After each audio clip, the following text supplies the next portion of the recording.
మీరు ఒక ఉద్యమకారుడిగా, విద్యార్థుల ఉద్యమ నాయకుడిగా గతంలో కూడా చాలా పోరాటాలు చేశారు. జైలుకెళ్ళిన సందర్భాలు కూడా ఉన్నాయి. సో, మరి ఈసారి ఇప్పుడు ఆఫ్‌కోర్స్ ఇప్పుడు ఒకవైపు నడుస్తా ఉంది. ఓయూ స్టూడెంట్స్ అందరూ కూడా జీవో 40 రద్దు చేయాలని చెప్పేసి ధర్నాలు చేస్తూ ఉన్నారు. దానికి ఇప్పటివరకు తెలంగాణ ప్రభుత్వం ఎటువంటి నిర్ణయం తీసుకోలేదు. మరోవైపు సెంట్రల్ కూడా దీంట్లో ఎందుకు ఇన్వాల్వ్ అవ్వట్లేదు? మీరు ఎలాగో నోటిఫికేషన్లు ఇస్తారు, సెంట్రల్ గవర్నమెంట్ నోటిఫికేషన్స్ ఇస్తాం, ఉద్యోగుల భర్తీకి పూనుకుంటాం అన్నట్టు మీ బీజేపీ వాళ్ళు ఎన్నికల ముందు హామీ ఇచ్చారు. ఇప్పుడు ఎందుకు దీంట్లో సైలెంట్గా ఉన్నారు? విద్యార్థులకు ఏం న్యాయం చేశారంటారు? మంచి ప్రశ్న అడిగారండి. ఎందుకంటే పెద్ద పెద్ద మీడియా సంస్థలే ఈ సమస్య మీద మాట్లాడలేదు. వాస్తవానికి నేను చూస్తున్నా కదా, ఆ బిడ్డలు ఎవరైతే జీవో నెంబర్ 46 మీద పోరాడుతున్న విద్యార్థులు, నిరుద్యోగులు ఎవరైతే ఉన్నారో పోలీస్ ఆస్పిరెంట్స్, వాళ్ళ గురించిన కథనాలు చాలా తక్కువ చూపిస్తున్నారు. ఈరోజు మీరు ఈ ప్రశ్న అడిగినందుకు నాకు చాలా సంతోషంగా అనిపించింది. అంటే మీరు సమస్యల మీద నిరంతరం అధ్యయనం చేస్తారని నాకు డెఫినెట్లీ. ఎందుకంటే జీవ బాధితులు అందరూ కూడా నాకు పరిచయమే. నేను వెళ్ళి ఆ ఇష్యూ మీద అక్కడ రిపోర్టింగ్ చేయడం జరిగింది. అక్కడ వాళ్ళ సమస్యల గురించి మాట్లాడడం జరిగింది. ఆ స్టూడెంట్స్ అందరూ ఇప్పటికి కూడా అంటారు, మీడియా కొద్దిగా మాకు హెల్ప్ చేయండి, ఖచ్చితంగా దీన్ని రాష్ట్ర నాయకుల వరకు తీసుకెళ్ళండి అన్నారు. అందుకే ఎప్పుడు నేను ఏ నాయకుడు వచ్చినా అక్కడ ఎవరు పొన్నం ప్రభాకర్ కలిసినా కానీ, లేదంటే మంత్రులు కలిసినా కానీ, బీజేపీ నాయకులు కలిసినా కానీ డెఫినెట్గా జీవో బాధితుల గురించి నేను అడుగుతాను. వెరీ గుడ్, మంచి ప్రశ్న ఇది. ఎందుకంటే దాదాపు 1.5 year నుంచి రావణ కాష్టం లెక్క రగులుతుంది ఈ సమస్య. అయినా కూడా ఎన్నిసార్లు ఎమ్మెల్యేలను పోయి కలిసినా, ఎన్నిసార్లు మంత్రులను పోయి కలిసినా, ఎన్నిసార్లు సీఎంని కలవాలనే ప్రయత్నం చేసినా, కలెక్టర్లకు వినతి పత్రాలు ఇచ్చినా, ఆయా స్థానిక శాసనసభ్యులకు పోయి కలవాలని, ఆస్పిరెంట్స్ పోయి కలవాలని ప్రయత్నం చేసినా ఇప్పటి వరకు ఆ సమస్యకు పరిష్కారం లేదు. గవర్నమెంటు తూతూ మంత్రంగా ఒక క్యాబినెట్ సబ్ కమిటీ అని చెప్పేసి ఒకటి వేసింది జీవో నెంబర్ 46 మీద. దాంట్లో పొన్నం ప్రభాకర్ గారు ఉన్నారు, తర్వాత మన ఐటీ శాఖ మంత్రి దుద్దిల్ల శ్రీధర్ బాబు గారు ఉన్నారు. వీళ్ళు జీవో నెంబర్ 46 బాధితులు రాండి చర్చలకు అని చెప్పి పిలిచిరు కూడా, పోయి మాట్లాడిరు కూడా. కానీ ఇప్పటివరకు దాని మీద నిర్ణయం తీసుకోలేదు. మరి ఇదే 3170 మీద మీరు సబ్ కమిటీ, క్యాబినెట్ కమిటీ వేసిర్రు, వాళ్ళ సమస్యలను పరిష్కారం చేస్తున్నారు ఇప్పుడు. మరి 1.5 year నుంచి ఎవరైతే నిరుద్యోగులు ఉద్యమం చేస్తున్నటువంటి వ్యక్తులు ఈరోజు మాకు అన్యాయం జరిగింది, పోలీసు ఉద్యోగ నియామకాల్లో జీవో నెంబర్ 46 కారణంగా మేము తెలంగాణ రాష్ట్రంలో స్థానికులుగా ఉండి స్థానికేతరులమైనము, ఇక్కడ నాన్ లోకల్గా మారేటువంటి పరిస్థితి వచ్చిందని పోరాడుతున్నారు. వాళ్ళు ఎంతో ఇబ్బంది పడుతున్నారు. వాళ్ళ సమస్యను ఎవరు కూడా పట్టించుకోలేరు కదా. మీరు అన్నారు భారతీయ జనతా పార్టీ ఏం పోరాటం చేసిందని, నేను చెప్తా. ఇదే జీవో నెంబర్ 46కి సంబంధించినటువంటి ఉద్యమంలో పిల్లలంతా, విద్యార్థులంతా సెక్రటేరియట్ ముట్టడించారు. అంటే ఫస్ట్ అసలు వాళ్ళు అసెంబ్లీని కూడా అసెంబ్లీని ముట్టడించారు, సెక్రటేరియట్ ముట్టడించారు, మంత్రుల కార్యాలయాల చుట్టూ ముట్టడించారు. అయితే వీళ్ళందరినీ అక్రమంగా, అన్యాయంగా కేసులు పెడతామని బెదిరించి తీసుకుపోయి లక్డీకాపుల్ పోలీస్ స్టేషను, గోషామాలు, నారాయణగూడ, కుకట్పల్లి, తర్వాత కాచిగూడ, ఇవన్నీ పోలీస్ స్టేషన్లలో పెడితే అర్ధరాత్రి అపరాత్రి అనకుండా నేను భారతీయ జనతా పార్టీ నాయకుడినే కదా, నేను పోయి మాట్లాడినటువంటి వీడియోలు ఉన్నాయి నా కాడ. నేను ఇప్పుడు కూడా ప్రతి సందర్భంలో కూడా మొన్న కూడా ఇందిరా పార్క్ దగ్గర ధర్నా వేస్తే ఎన్నికలకు ముందు జీవో నెంబర్ 46 మీరు కూడా అక్కడికి వచ్చిర్రు. ఇందిరా పార్క్ దగ్గర జరిగినటువంటి ధర్నాలో కూడా మేము భారతీయ జనతా పార్టీ నాయకులుగా విద్యార్థుల పక్షాన, నిరుద్యోగుల పక్షాన, పోలీసు ఉద్యోగాల్లో వీళ్ళకి ఇట్లా ఇబ్బంది జరుగుతుంది, జీవో నెంబర్ 46 గతంలో లేదు, ఎందుకు తీసుకొచ్చారు ఇప్పుడు అని చాలా కూలంకషంగా మాట్లాడినాం. పిల్లలను భయభ్రాంతులకు గురి చేసే విద్యార్థుల మీద అక్రమంగా కేసులు పెడదామంటే కూడా పోలీస్ స్టేషన్లకు పోయి మేము వాళ్ళని విడిపించుకొచ్చినాం. ఇదంతా చరిత్ర కాదా? ఇదంతా రికార్డ్ అయ్యి లేదా? 100% ఇప్పటికి ఇంకా సమస్య పరిష్కారం కాలేదు. ఇప్పుడు కూడా నేను పూర్తిగా ఒక ఉద్యమకారునిగా, ఉస్మానియా యూనివర్సిటీ ఉద్యమాల్లో సుదీర్ఘకాలం పనిచేసినటువంటి వ్యక్తిగా, విద్యార్థి ఉద్యమాలలో పనిచేసినటువంటి వ్యక్తిగా, అక్రమ కేసులు ఎదుర్కొన్నటువంటి వ్యక్తిగా, జైళ్ళకు ఎన్నోసార్లు పోయినటువంటి వ్యక్తిగా నేను చెప్పదలుచుకున్న భారతీయ జనతా పార్టీ తరఫున జీవో నెంబర్ 46 బాధితులు ఎవరైతే ఉన్నారో వాళ్ళు ఈ ప్రభుత్వం మీద నిరంతరం ఇప్పటికీ పోరాటం కొనసాగుతుంది. మీరు నిన్ననో మొన్ననో పోయి కేటీఆర్ని కూడా కలిశారు. గతంలో నేను మా రాష్ట్ర అధ్యక్షుడు కిషన్ రెడ్డి గారిని కూడా మిమ్మల్ని కల్పించిన. మేము పూర్తిగా మీకు ఇప్పటికీ మద్దతు తెలియజేస్తున్నాం. మీరు పోరాటాన్ని కొనసాగించండి. 100% జీవో నెంబర్ 46 బాధితులకు భారతీయ జనతా పార్టీ అండగా ఉంటుంది. మాలాంటి నాయకులకు మీరు 24 గంటల్లో ఎప్పుడైనా కూడా మీరు ఫోన్ చేయొచ్చు, మీ వెనకాల మేము ఉంటాం, మీరు పోరాటం కొనసాగించండి, మీకు న్యాయం జరిగే వరకు ఖచ్చితంగా భారతీయ జనతా పార్టీ మీకు అండగా ఉంటుంది. సార్ ఇప్పుడు మీరు వెళ్ళి వెనకాల నిలబడడం కాదు కదండి, సెంట్రల్ నుంచి వాళ్ళకి ఏదైనా హెల్ప్ కావాలి కదా. ఇప్పటి వరకు ఎందుకు మీరు వాటి మీద సీరియస్ యాక్షన్ తీసుకోవట్లేదు అనేది ఇప్పుడు ప్రశ్న. అంటే ఒకటండి, ఇప్పుడు ఇది జీవో నెంబర్ 46 అనేది వాస్తవానికి రాష్ట్రానికి సంబంధించినటువంటి ఇష్యూ. ఆ పోలీస్ రిక్రూట్మెంట్ బోర్డు ఏదైతే నోటిఫికేషన్ రిలీజ్ చేసినప్పుడు పెట్టింది జీవో నెంబర్ 46. గతంలో ఎప్పుడు లేదు వాస్తవానికి. నేను కూడా గతంలో పోలీసు ఉద్యోగాలకు ప్రిపేర్ అయినటువంటి వ్యక్తిని. తెలంగాణ ఉద్యమమే అసలు పోలీసు ఉద్యోగాల కోసమే రగిలింది, చాలా మందికి తెలియదు ఇది. ఇంకో విషయం తెలుసా, ఇప్పుడు ఈ విద్యార్థులే మొన్న బిఆర్ఎస్ ప్రభుత్వం దిగిపోవడానికి కూడా ఒక కారణం. ఎగ్జాక్ట్లీ, అందులో నేను కూడా ఆ కేసులో ప్రధానం ఉన్నా కదా. టీఎస్పీఎస్సీ పేపర్ లీకేజ్ దాంట్లో మేము కొట్లాడినందుకే కదా 16 రోజులు నన్ను జైల్లో పెట్టిరు. నేనేమంటున్నా, ఇప్పుడు బీఆర్ఎస్ ఒకప్పుడు తెలంగాణలో బీఆర్ఎస్ అధికారంలోకి రావడానికి విద్యార్థులు కీలక పాత్ర పోషించారు, బీఆర్ఎస్ ఓడిపోవడానికి కూడా దిగిపోవడానికి కూడా విద్యార్థులు కీలక పాత్ర పోషించారు. మరి అలాంటి విద్యార్థులను ఆనాడు ఈనాడు ఎందుకు ఇప్పటికీ వాళ్ళ సమస్యలు ఎందుకు పరిష్కరించలేకపోతుంది, అటు స్టేట్ గవర్నమెంట్ అయినా ఇటు సెంట్రల్ గవర్నమెంట్ అయినా? ఎగ్జాక్ట్లీ కరెక్ట్, మీరు అన్నది 100% కరెక్ట్. ఆ రోజు తెలంగాణ ఉద్యమంలో ముందుండి జీవితాలను మొత్తం త్యాగం చేసి అప్పుడు కూడా ఎన్నో కేసులు ఎదుర్కొని ఉద్యమంలో 2009లో ప్రారంభమైన మలదశ ఉద్యమంలో ముఖ్యంగా ముందుండి పోరాటం చేసింది విద్యార్థులే. Osmania university, Kakatiya university, Mahatma Gandhi university, Palamuru university, Satavahana university, అన్ని యూనివర్సిటీలలో ముందుండి పోరాటం చేసి ప్రతినిత్యం విద్యార్థి ఉద్యమ నాయకులు ఉద్యమాన్ని రగిలించడంలో 100% కీలక పాత్ర పోషించిందే విద్యార్థులు ఉద్యమ నాయకులు ఆ రోజు.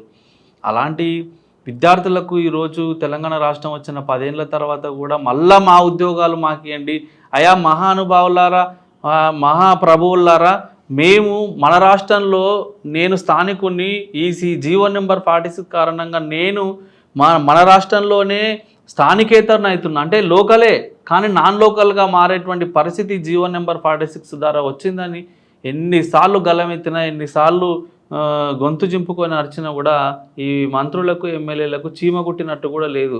100% చెప్తున్నా, ప్రభుత్వం వెంటనే దీని మీద స్పందించాలి. ఎందుకంటే ఆల్రెడీ అందులో సెలెక్ట్ అయిన వాళ్ళు ట్రైనింగ్లో ఉన్నారు. ఇప్పుడు వీళ్ళేమో మంత్రుల చుట్టూ ఎమ్మెల్యేల చుట్టూ తిరుగుతున్నారు.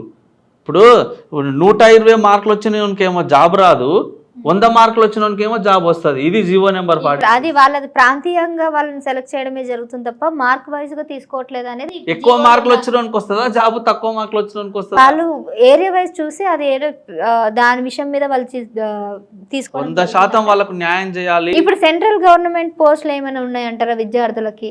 మరి మీరు ఎలక్షన్ల ముందు అయితే హామీ ఇచ్చారు, ఖచ్చితంగా నోటిఫికేషన్. 100% కేంద్రం ఆధీనంలో ఉన్నటువంటి అన్ని నియామకాలు జరుగుతున్నాయి, ప్రాసెస్లో ఉన్నాయి. రైల్వే రిక్రూట్మెంట్ బోర్డు ద్వారా కానీ, యూపీఎస్సీ రిక్రూట్మెంట్ బోర్డు ద్వారా కానీ, స్టాఫ్ సెలక్షన్ కమిటీ ఏదైతుందో ఎస్ఎస్సి అని, దాని ద్వారా కానీ జరుగుతున్న ఉద్యోగాలు కేంద్ర ప్రభుత్వం ఆధీనంలో ఉన్నటువంటివి జరుగుతూ ఉన్నాయి. ఇవి కాకుండా బ్యాంకు నోటిఫికేషన్లు వస్తాయి, బ్యాంకు నోటిఫికేషన్లకు సంబంధించిన ఉద్యోగాలు కూడా భర్తీ చేస్తున్నాము.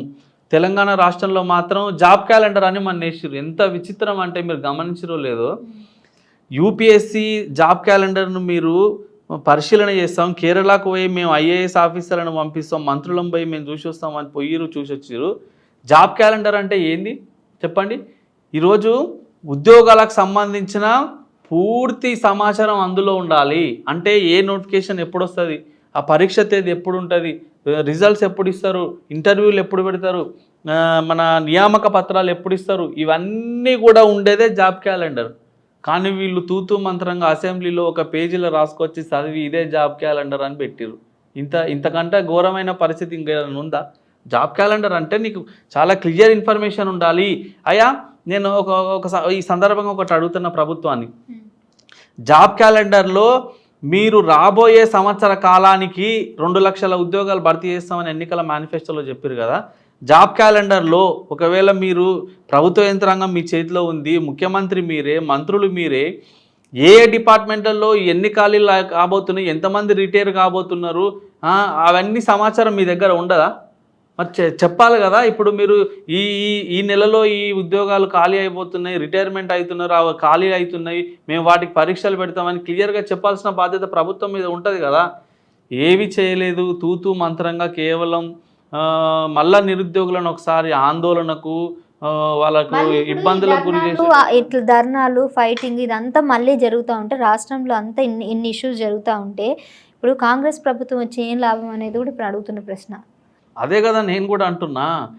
మళ్ళా ఏమంటారు చూసినావు, పాత సీసాలో కొత్త నీరు పోసినట్టు ఈరోజు మళ్ళా గత 10 సంవత్సరాల కాలంలో టీఆర్ఎస్ పార్టీ ఏదైతే తప్పులు చేసిందో, ఏదైతే అన్ని వర్గాలను ఎస్సీ ఎస్టీ బీసీలను మహిళలను విద్యార్థులను నిరుద్యోగులను అందరినీ మోసాలకు గురి చేసిందో, నయవంచనకు గురి చేసిందో, నిరుద్యోగుల జీవితాలను ఛిద్రం చేసిందో, విద్యార్థుల జీవితాలను గాలికి వదిలేసిందో మళ్ళా సేమ్ అదే రకంగా ఈ గత 6 నెలల నుంచి జరుగుతుందని అన్ని వర్గాల్లో ఈ ఆందోళన ఉంది. అయా గతంలో వాళ్ళు తప్పు చేశారు కాబట్టి మీకు ఓట్లేసి గెలిపించారు కదా, సమస్యలను మీరు స్పందిస్తారని, సమస్యలను పరిష్కారం చేస్తారని. కానీ మీరు కూడా మళ్ళా వాళ్ళ లెక్కనే చేసుకుంటా పోతే ఇంకా మీకు వాళ్ళకి తేడా ఏముంటుందని ఒకసారి ఆలోచన చేసుకోవాలి. సమస్య మీద స్పందించాల్సినటువంటి బాధ్యత ప్రభుత్వానికి ఉంది. ఈ ఈ ఇష్యూని ఇప్పుడు మీరు చెప్పిన జీవో నెంబర్ 46 సుదీర్ఘంగా నడుస్తున్నటువంటి చర్చ హైకోర్టులో. ఐ థింక్ ఇది ఆల్మోస్ట్ 2500 మంది విద్యార్థులు ఉన్నారు. గత 13 నెలల నుంచి వీళ్ళు పోరాటం చేస్తున్నారు. 13 నెలల నుంచి పోరాటం చేస్తారు. వీటి మీద ఇప్పటి వరకు అటు రాష్ట్ర ప్రభుత్వం కానీ కేంద్ర ప్రభుత్వం కానీ ఎవరు కూడా వీటిని పట్టించుకోవట్లేదు. వాళ్ళు దీన్ని అయితే కనుక ఇంకా కొన్ని రోజులు చూస్తామంటున్నారు. కుదిరితే ఫైట్ చేస్తాం, కుదరకపోతే ఆత్మహత్య చేసుకుంటామని కూడా బెదిరిస్తున్నారు. సో చాలామంది ఆల్రెడీ ఆత్మహత్య కూడా చేసుకున్న పరిస్థితులు కూడా ఉన్నాయి. గతంలో 2-3 దీని గురించి ఆత్మహత్య కూడా చేసుకున్నారు. 120 మార్కులు వచ్చినా ఉద్యోగం రాలేదని మనస్తాపానికి చెంది ఒక మహబూబ్ నగర్కు సంబంధించిన ఒక వ్యక్తి ఆత్మహత్య చేసుకున్నాడు. దాని గురించి ఆ రోజు అక్కడ వాళ్ళంతా కూడా ఇంద్రపార్క్ దగ్గరకు వచ్చి ధర్నా చేశారు. చాలా బాధాకరం అనిపిస్తుంది. ఎందుకంటే ఈరోజు ఎంతో కొట్లాడి నీళ్లు నిధులు నియామకాల కోసం సాధించుకున్నటువంటి తెలంగాణలో మళ్ళీ విద్యార్థులు మాకు ఉద్యోగాలు కావాలని, మాకు అన్యాయం జరిగిందని ఈరోజు ఆత్మహత్యలు చేసుకుంటుంటే నిజంగా అలాంటి ఉద్యమకారులకు గుండె తరుక్కపోతుంది. ఎందుకంటే అరే మేము ఇందుక కొట్లాడింది, మా ఉద్యోగాలు మాకు ఇయ్యనప్పుడు మన రాష్ట్రం కోసం కొట్లాడి మా అలాంటి వాళ్ళని జీవితాలను త్యాగం చేయడం, 1200 మంది విద్యార్థులు ఆ రోజు అమరులు కావడం, ఎందుకు ఇవన్నీ చేసినామని మళ్ళొకసారి చాలా బాధ అనిపిస్తుంది. మీరు ఇందాక అంటుంటే నా మనసులో చాలా చివుక్కుమంటుంది. అరే మళ్ళీ విద్యార్థులు తెలంగాణ రాష్ట్రం ఏర్పాటైన 10 సంవత్సరాల తర్వాత కూడా మళ్ళీ ఆత్మహత్యలు చేసుకోవడం ఏంది, మళ్ళీ వాళ్ళు మాకు ఉద్యోగాలు కావాలని కొట్లాడడం ఏంది, మళ్ళీ మా సమస్యలను పరిష్కారం చేయడం అని మంత్రుల చుట్టూ, ఎమ్మెల్యేల చుట్టూ, ముఖ్యమంత్రి కార్యాలయం చుట్టూ తిరగడం ఏంది. నేను అందుకే గతంలో చెప్పిన, మీకు గుర్తుందో లేదో, అయ్యా ఈ తెలంగాణ రాష్ట్రంలో ఉన్నటువంటి 50 లక్షల మంది నిరుద్యోగుల కోసం, విద్యార్థుల కోసం గతంలో ఎన్నడూ కని విని ఎరగని రీతిలో మేము ఒక డిమాండ్ను పెట్టినాము జేఏసీ తరఫున. గతంలో నేనే మాట్లాడిన, ఎవ్వరు మాట్లాడలేదు తెలంగాణ రాష్ట్రంలో. ఎందుకంటే ఆ రంగాలకు సంబంధించిన సమస్యల మీద నేను 15 ఏళ్ళ నుంచి కొట్లాడుతున్నా కాబట్టి చెప్పిన ఒకటి, మీకు ఒకవేళ టైం లేదంటే మీరు గెలిచిన తర్వాత మీరు ఫామ్ హౌస్లో ఉండాలనుకుంటే, లేకపోతే ఏసీలలో చల్లా కూర్చోవాలని మీరు అనుకుంటే, మంత్రులు కానీ ఎమ్మెల్యేలు కానీ, మేము ఇప్పటికీ కూడా డిమాండ్ చేస్తూ ఉన్నా. నేను ఒక విద్యార్థి నాయకుడిగా పనిచేసినటువంటి వ్యక్తిని, మీరు తెలంగాణ రాష్ట్రంలో అన్ని వర్గాలకు మీరు మంత్రుల శాఖను కేటాయించారు, నిరుద్యోగులకు కూడా నిరుద్యోగ శాఖ మంత్రిని పెడితే వాళ్ళ సమస్యలు తీరుతాయి. నిరుద్యోగ శాఖ మంత్రిని కూడా పెట్టండి. నిరుద్యోగ శాఖ మంత్రి పెడితే ఏమవుతుంది, నిరుద్యోగ శాఖ మంత్రిని పెడితే ఉద్యోగాలకు సంబంధించిన ఏదన్నా సమస్య వస్తే ఆ శాఖ మంత్రి కాడికి పోయి కూర్చొని మాట్లాడడానికి అవకాశం ఉంటుంది. ఈ శాఖకు మంత్రి లేడు కాబట్టే కదా మీరు వాళ్ళని గాలికి వదిలేసిరు. ఈరోజు ఈ నిరుద్యోగ శాఖకు మంత్రి లేడనే కదా వాళ్ళ జీవితాలను ఛిద్రం చేస్తున్నారు. ఈరోజు నిరుద్యోగ శాఖకు మంత్రి లేననే కదా ఈరోజు వాళ్ళ జీవితాల్లో చీకట్లు కమ్ముకున్నాయి. ఈరోజు వాళ్ళని ఎవడు పట్టించుకునే దిక్కేవాడు. మీ శాఖలలో మీరు అందరు బిజీగా ఉంటారు. మీ శాఖలలో మీరు అందరూ ఫైళ్ళ మీద సంతకాలు పెట్టుకుంటుంటారు. మీ శాఖల సమస్యల మీద మీరు ప్రతినిత్యం మీటింగులు పెట్టుకుంటారు. కానీ నిరుద్యోగులకు సంబంధించినటువంటి విషయాల మీద, నిరుద్యోగులకు జరుగుతున్నటువంటి అన్యాయాల మీద, నిరుద్యోగులకు ఉద్యోగాలు రావాలని కొట్లాడే విషయాల మీద ఎవడు పట్టించుకునే నాదుడు లేదు. Please do subscribe